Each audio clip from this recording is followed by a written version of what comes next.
some test tips for your test. This is on Schoology in the materials. As I already went over it and I forgot to record it. So, but this is all right here. A lot of it's uh, not important because like you don't need ink. You're not going to be writing in ink or anything. Okay, so go back to the materials, and if we go to the AP test tips folder, and we'll look at argument development.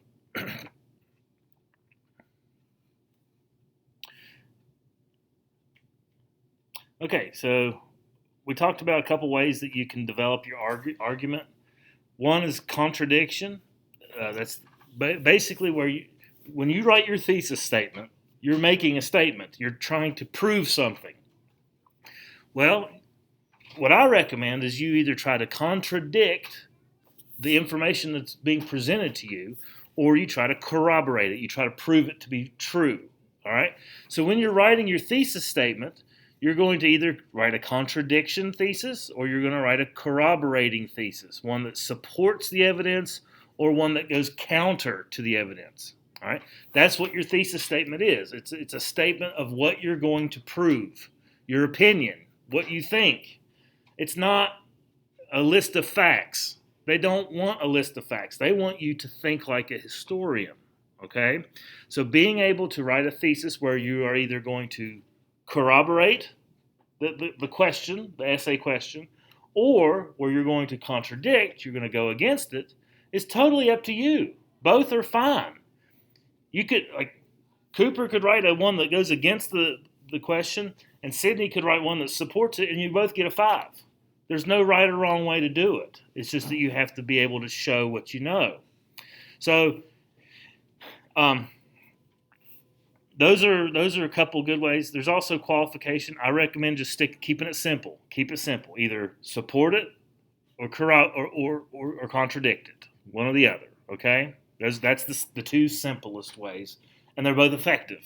Okay, they're both effective. So when you're crafting your thesis statement, you are taking a side. All right, based upon what you've learned this year, you have to take a side, and then you prove what you know. You either contradicting or corroborating the essay question. Does that make sense? Okay, it'll make when you see the questions, it'll make better sense.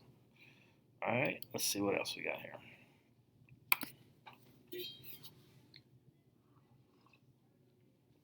The multiple choice.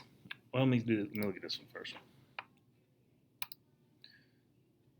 Yeah, those are just the non-historical thinking skills. This is the stuff that it's kind of like a rubric of what you're going to be tested on. Pretty sure that's loading.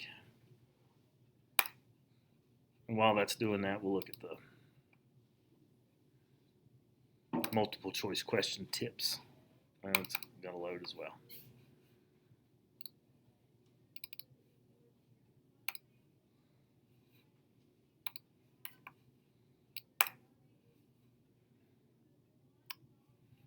All right, so for multiple choice, the multiple choice, if it's like it has been in the past, you have to choose the best answer. You usually get 5 choices, A, B, C, D, and E, and it makes up about 40% of your total grade. So the multiple choice is the largest chunk of the percentage of your test, okay? They call the question itself is called a stimulus. Always read the entire stimulus. Sometimes multiple choice questions have political cartoons. Sometimes they have charts. Sometimes they have graphs. Sometimes they have maps. Make sure that you always look at the entire part. Don't expect to be able to, it's not like the ACT. The answer's not in the chart, okay? Like on the ACT, if you get a chart, you have to interpret the chart. On this, it'll give you a question like, it'll show the immigration to the United States from Europe, and it'll have like a line graph that shows how it's increased and decreased throughout the centuries. And you'll see a massive spike in 1840. And then you'll see it kind of stay high until the 1880. And then it'll say what kind of information can you determine from this chart? Well, if you see a massive spike in immigration to the United States in 1840, what is that a function of? What caused that? Is there any group of humans who came to America in massive amounts in the 1840s? A few Germans. The Irish, because of the Irish potato famine. Okay? Nowhere in the chart does it say that, but that'll be what it wants to know. Okay? So you kind of need to be able to know why the charts are what they are. That's kind of how these multiple choice questions are. So don't expect to be able to find the answer in the chart. Obviously, if it's a political cartoon, you need to be able to interpret it on your own, okay, by knowing things about history, okay? So the answer, like I said, is not in the stimulus. Don't expect to rack your brain trying to do that, all right? Sometimes there will be several answers that are correct, but you have to choose the best one. It's tough. Guys, this is a tough test. It's a tough test. Make sure you get a good night's sleep, eat your Wheaties, and be ready to go at noon tomorrow, okay? Answers that are on there that look really good but are not right or are correct but are not the best are called distractors, and they can be partially correct, okay? So that's just a few tips for the multiple choice, and as it is the largest chunk of the test. All right, and I told you these are the historical thinking skills. I'm not going to go over these because you kind of know whether you know what they are or not. Like, we've done them all this year. Okay, like periodization. Remember we talked about that. What is something we do with periodization?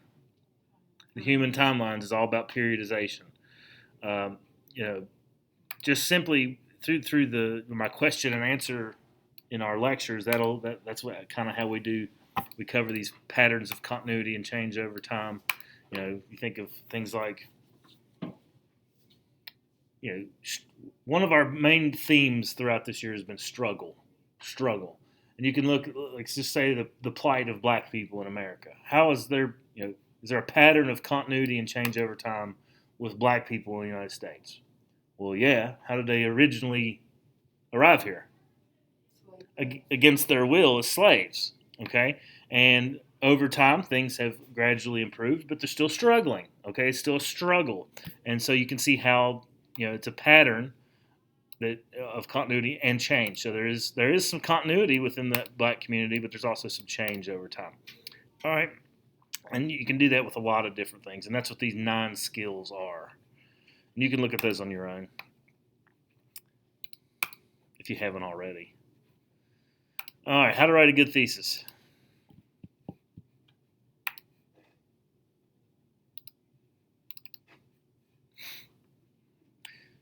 All right, so you saw mentioned in the first folder I opened with the test tips, the CAPE method. And it's really just whenever you're crafting your thesis, you think of the CAPE method. What is the context of the question? What's the context? That's the C. What else is going on elsewhere in history at the time? So, if we're talking about the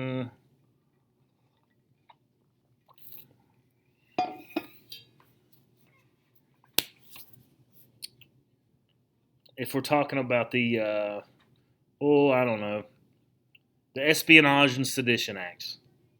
Do you guys remember those? What are the Espionage and Sedition Acts?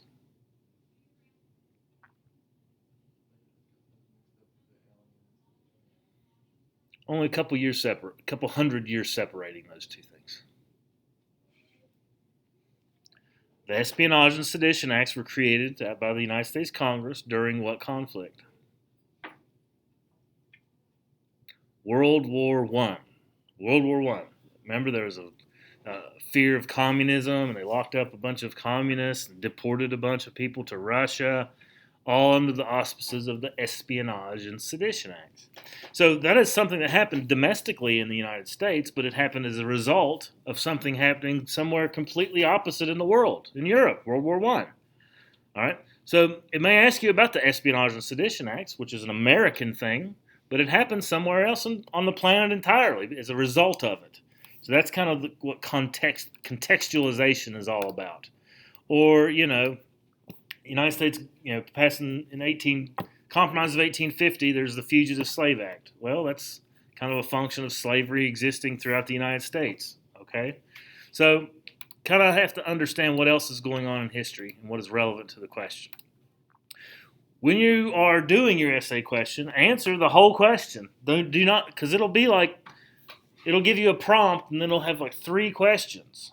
Answer every question within your essay or your short answer or long essay, whatever it is. Okay, so answer all parts of the question. What is the question asking? What is it asking you to do? And respond in all parts in every way you can. Okay. Make sure you take a position. I've mentioned this countless times this year. Take a position on the question. Establish what you're going to talk about. You're either going to do what? One of 2 things. What are you going to do? You're going to be for it or against it. Okay?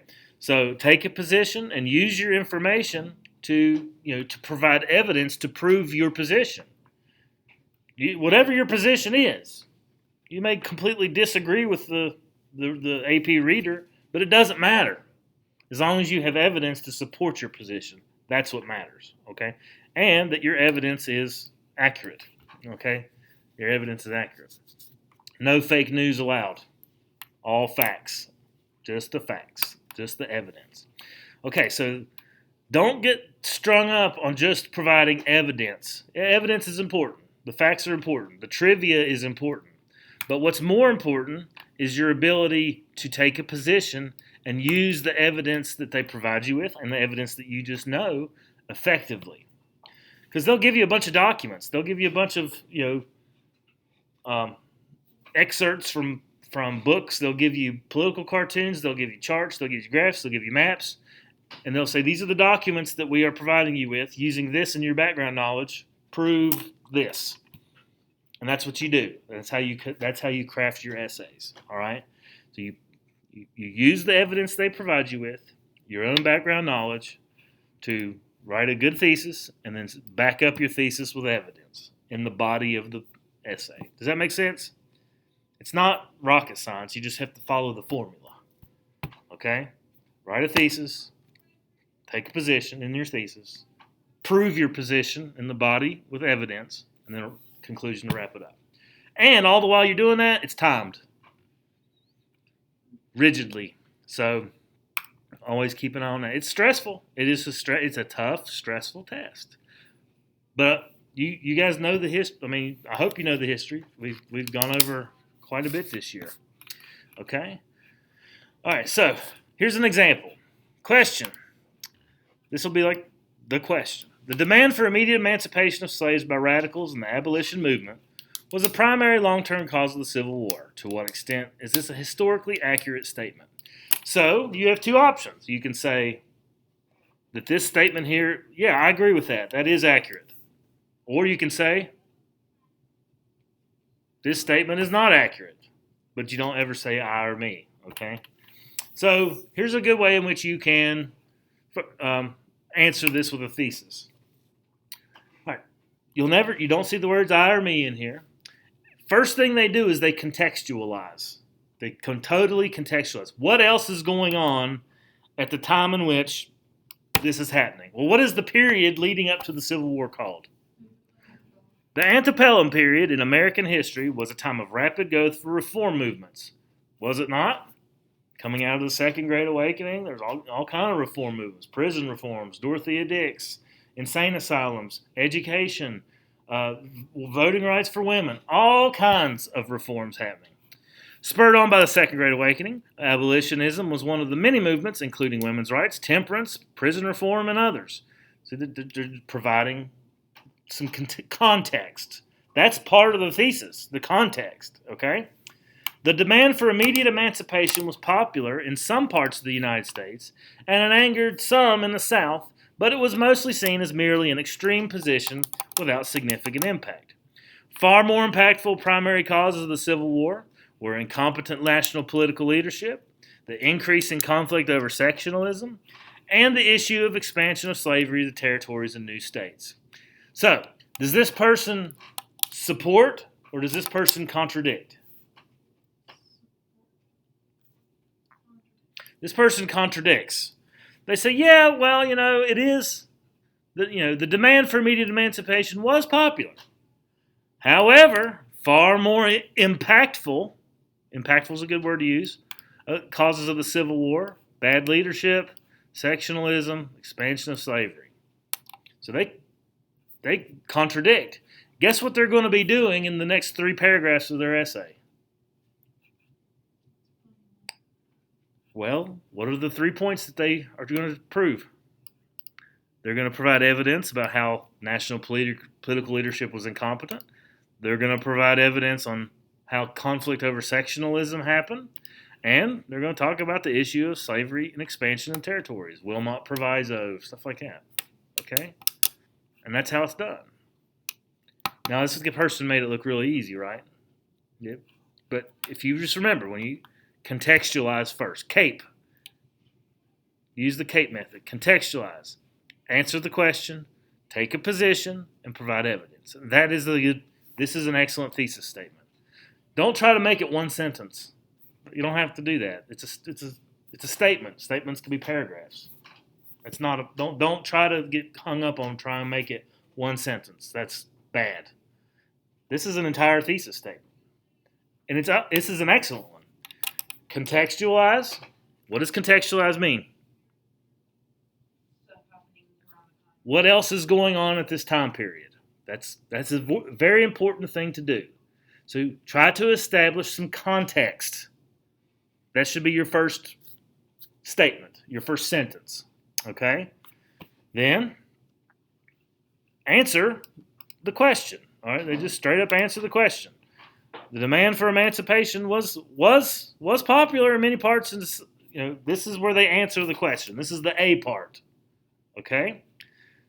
P, take a position. Far more impact. This is by the fact that they are providing evidence on the contrary, they are taking a position. And then, boom, there's your evidence. Okay? This is what is going to be proven. Okay? Most of your evidence is going to be found in the body. Here is just a statement of what is to be proven. Got that? Can you do this? CAPE.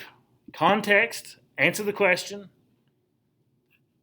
take a position, provide your evidence last. If you want to do your evidence in the body, that's totally cool, as long as you have it. Evidence is evidence, no matter where it comes from. Okay? CAPE, CAPE. Remember it. Superman. Okay. Questions on that? Questions about how it's done, like the test itself. Essays, and some of them are short answer, long answer, and then the biggest chunk is multiple choice. Okay. All right, so let me do... How many essays will we have? I do not know the answer to that. I think 1 or 2. 1 or 2.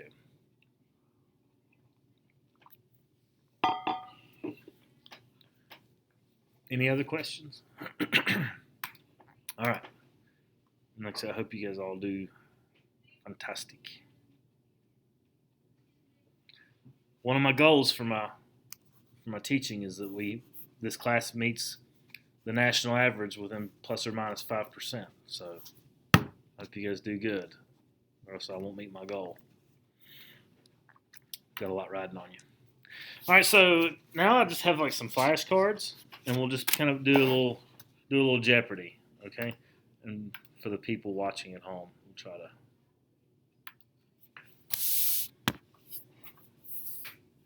do this. Okay. So I'm just gonna pull some random questions out. All right. We'll see how you guys do.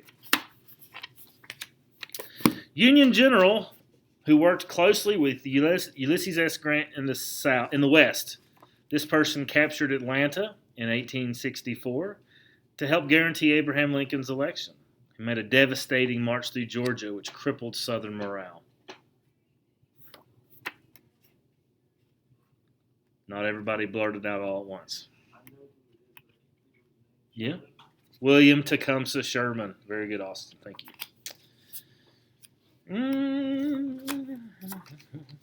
1865 amendment that abolished slavery. The 13th Amendment. The process of removing an elected public official from public office. Impeachment. 1773 Act by Parliament that would provide the colonies with cheap tea, but at the same time force the colonies to admit that Parliament had the right to tax them.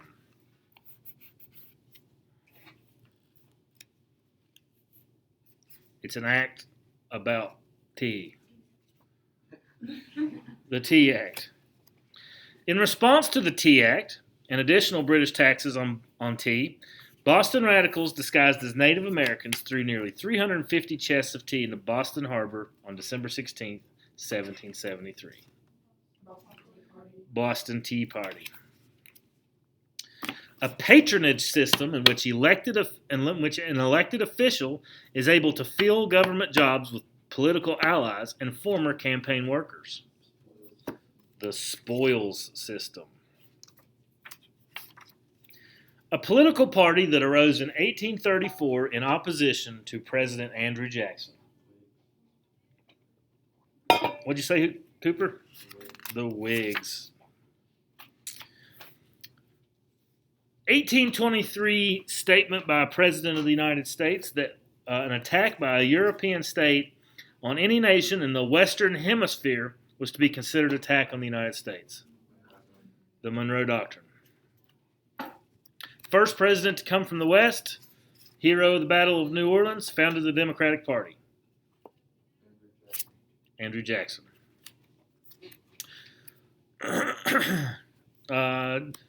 Served as Chief Justice of the United States Supreme Court from 1801 to 1835. He was a Federalist. He ruled in Marbury versus Madison. University in Huntington named after him. Joe Marshall. Trail that took settlers from the Ohio River Valley through the Great Plains and the Rocky Mountains to Oregon. Oregon Trail. As a result of the Kansas-Nebraska Act, residents of Kansas would decide if the territory would allow slavery or not, which led to much violence erupting as a result of the elections.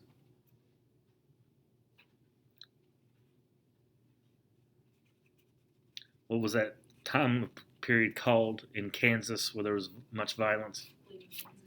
Bleeding Kansas.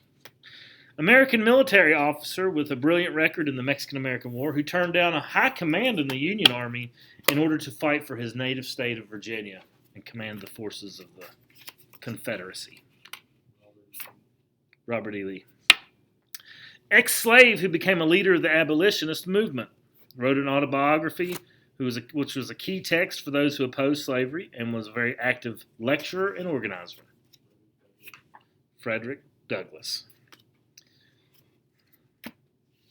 Virginia City, where Grant's Union Army caught up with Robert E. Lee's retreating Confederate force, where Lee surrendered to Grant and ended the Civil War. Site where the Civil War came to an end.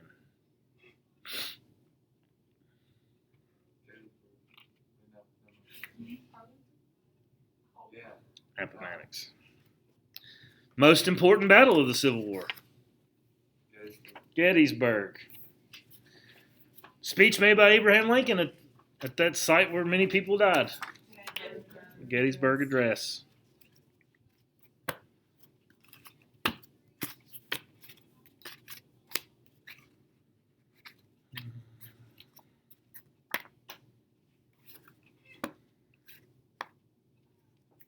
Form of agricultural labor that emerged in the South after the Civil War.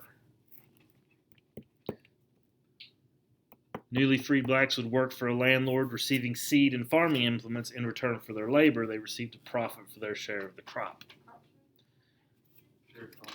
Sharecropping. Yeah. Sharecropping.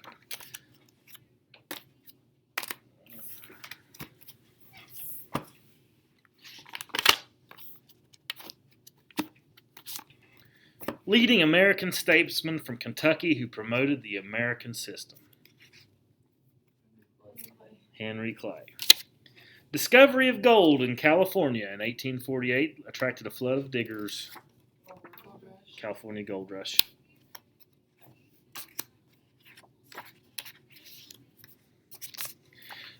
Only person elected president 4 times. Franklin Delano Roosevelt. His New Deal helped lay the foundations for American social welfare state.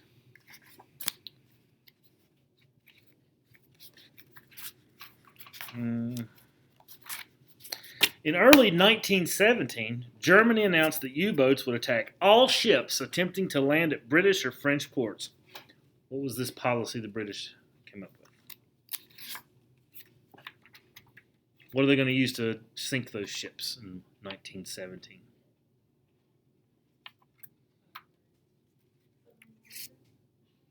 Unrestricted submarine warfare. Does that sound familiar? Series of policies instituted by Franklin Roosevelt and his advisors from 1933 to 1941 that attempted to offset the effects of the Great Depression on America. The New Deal. Group of 17,000 veterans who marched on Washington in 1932 to demand the military bonuses that they had been promised. The Bonus Army. In response to the Great Depression, Congress authorized this tariff in 1930, which established the highest tariff rates on imported goods in American history. Hawley-Smoot Tariff. Practice in the late 1920s of buying stock and only paying in cash 10% of the value of that stock and borrowing the rest from a bank. System only worked when investors could sell at a profit to repay their loans. It's called buying on the margin. It's one of the causes of the Great Depression, stock market crash. Partly as a war measure to preserve grain, partly as the culmination of a long campaign by temperance groups, the 18th Amendment does this. What is temperance about? So what does the 18th Amendment do? That's right. It is, prohibits the sale, manufacture, transportation of liquor. When it went into effect in 1919, it was appealed in 1933 when FDR took office.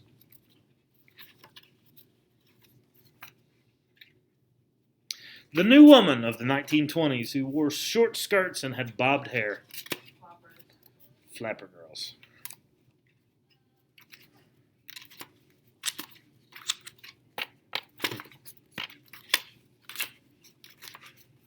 Woodrow Wilson's view of a post-World War I world that he hoped the other Allied powers would endorse. Yeah, is 14 points. Large numbers of Southern blacks moved to Midwestern and Eastern industrial cities, beginning with World War I and continuing into the 1920s. What was this called? Trying to escape the Jim Crow South as a name. I showed you a map. The Great Migration. Great Migration.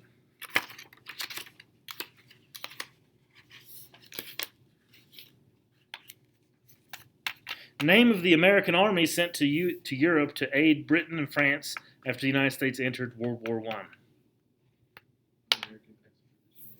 The American Expeditionary Force.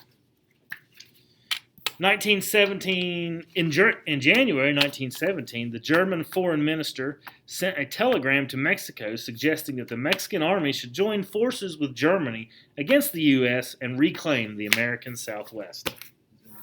The Zimmerman Note.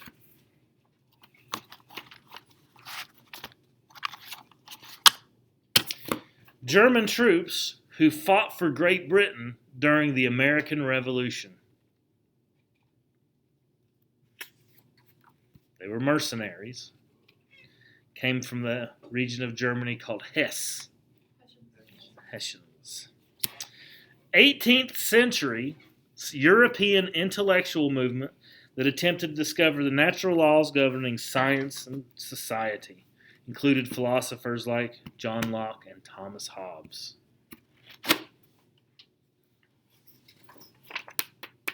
Kind of where our country was born out of. The Enlightenment.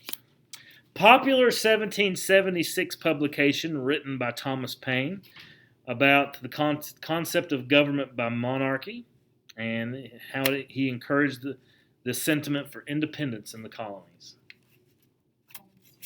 Common sense. Colonists who remained loyal to Great Britain during the American Revolution. Loyalists. You could also call them Tories. This occurred on April 19th, 1775, between British regulars and Massachusetts militiamen. It's the second battle of the American Revolution, won by the colonists. What was the first one? The battles of Lexington and Concord. Meeting of delegates from the American colonies that began in May of 1775, where delegates expressed the hope that the differences between the colonies and Britain could be reconciled. They also appoint George Washington to be the head of the newly created Continental Army. What was that meeting called?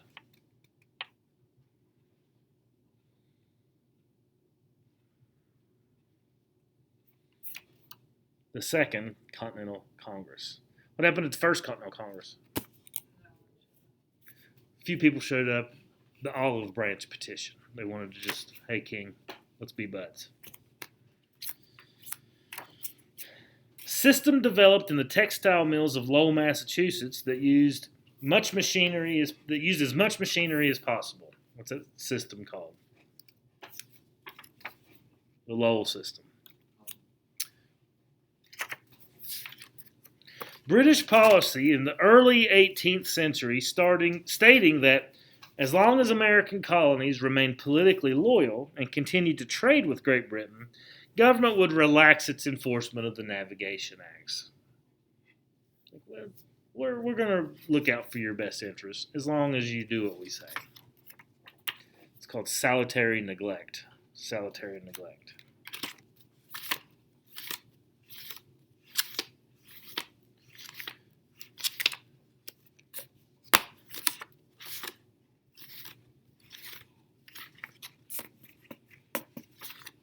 It's all Cold War stuff we didn't quite get to.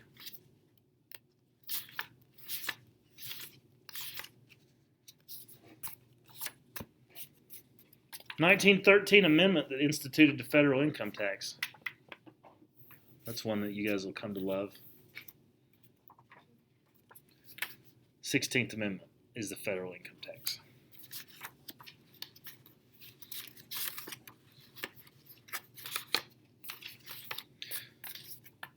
Philosophy evolved from the writings of Charles Darwin on evolution that stated that people and societies compete with each other and that the survival of the fittest would naturally occur.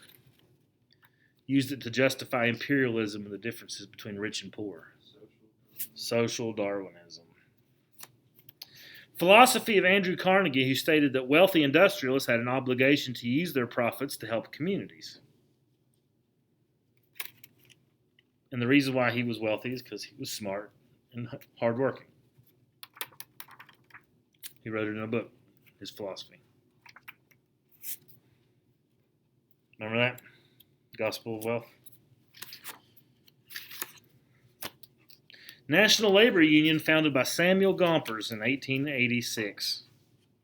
Merged with the Congress of Industrial Organizations in 1955, creating the largest labor union in America right now. The AFL. And then when it merged, it became the AFL-CIO. AFL-CIO. Location in Chicago of a labor rally called by an anarchist where a bomb was hurled toward police who opened fire on the demonstrators. Caused many casualties amongst the police and the workers, led to press criticism of unions. Remember that? Remember what it was called?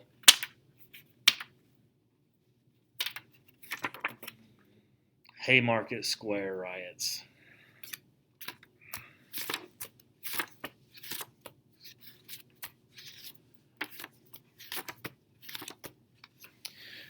Great religious revival that swept through the colonies from the 1720s to the 1740s. Just the Great Awakening. 1676. This person led a rebellion of farmers against Sir William Berkeley's lenient policy toward Indians, burning down Jamestown, and eventually this person died, causing the rebellion to stop. Who's the person? What's the rebellion? Nathaniel Bacon and Bacon's rebellion. Anglican minister who proved to be a dynamic and charismatic preacher during the Great Awakening. Preached to as many as 20,000 people at a time. Booming voice. Come on, he's like the first mega church. He's like 1740 Joel Osteen.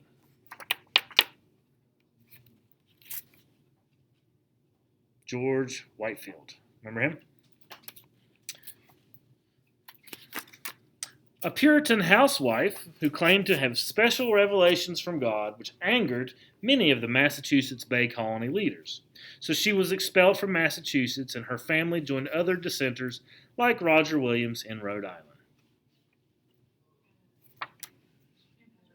Anne Hutchinson. A legal arrangement in which an individual owed compulsory service in exchange for free passage to the American colonies. Indentured servitude.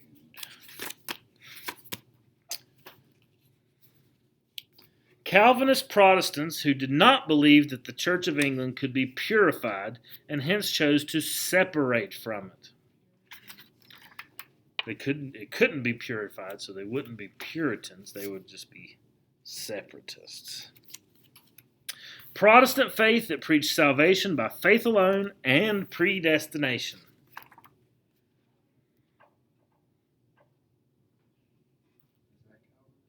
That is Calvinism. Also called the Anglican Church. Protestant state established by King Henry VIII. Church of England. Protestants in France who were believers in Calvinism. They got religious freedom in Canada with the Edict of Nantes in like 1590. Huguenots are French Protestants.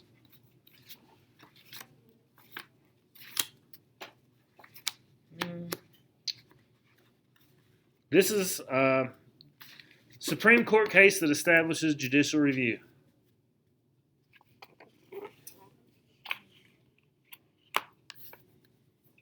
Marbury versus Madison. What is judicial review? Who is they?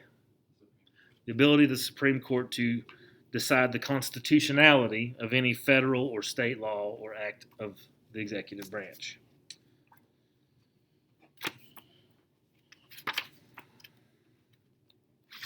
What were the aspects of the American system? What was the American system all about that Henry Clay proposed in the 1820s? Vigorous growth of infrastructure, a protective tariff on American industry, and a strong bank to provide credit so that the nation can grow. Good. Group of people who opposed the ratification of the Constitution. Anti-Federalists. Okay. Godspeed. Good luck. I hope everybody gets a 5. Strive for 5. See you tomorrow, or whenever I see you. Good luck.